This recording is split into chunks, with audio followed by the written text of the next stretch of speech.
इतिहास के पन्नों से आज फिर हम आप सबके सामने एक नया इतिहास निकाल करके लाए हैं।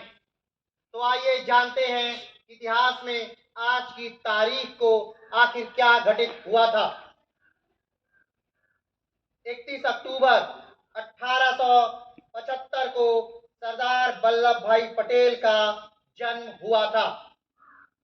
बात आती है कि आखिर सरदार वल्लभ भाई पटेल कौन थे?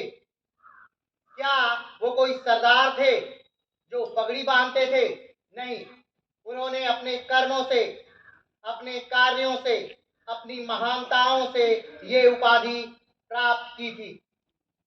ये उपाधि, सरदार की उपाधि, उन्हें बारदोली सत्याग्रह के दौरान वहां की महिलाओं ने दिया और उन महिलाओं की तरफ से बाद में महात्मा गांधी ने इस उपाधि से उन्हें विभूषित किया।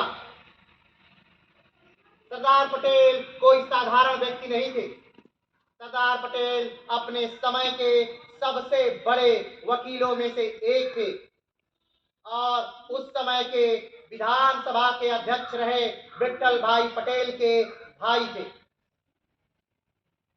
ये वो समय था 1918 का दौर, जब पूरे भारत में खेड़ा आंदोलन अपने चरम पर था। गांधी भारतीय राजनीति में उतर चुके थे। 1915 का समय, जब महात्मा गांधी दक्षिण अफ्रीका से लौटे थे। 1917 में यही चंपारण बिहार में उन्होंने अपना पहला सत्याग्रह प्रारंभ किया था और 1918 में खेड़ा आंदोलन शुरू हुआ। ये वो आंदोलन था जहां से भारतीय पटल पर एक नए व्यक्तित्व का जन्म होता है और वो थे सरदार वल्लभ भाई पटेल।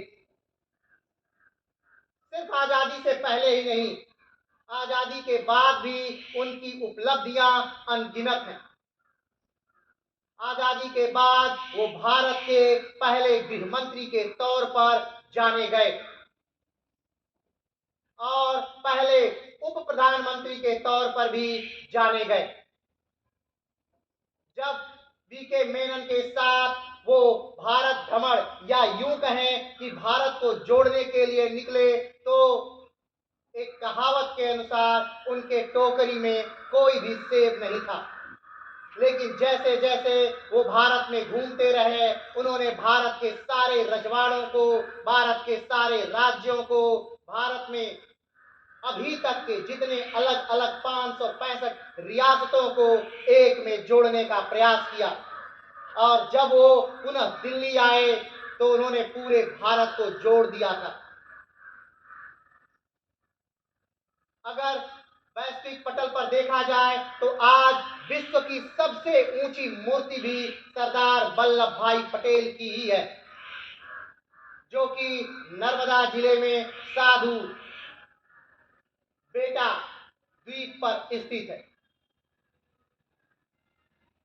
आज सरदार वल्लभ भाई पटेल हमारे बीच में नहीं है, लेकिन उनके विचार, उनकी क्रांति की आग हम सबके बीच आज भी जीवित है।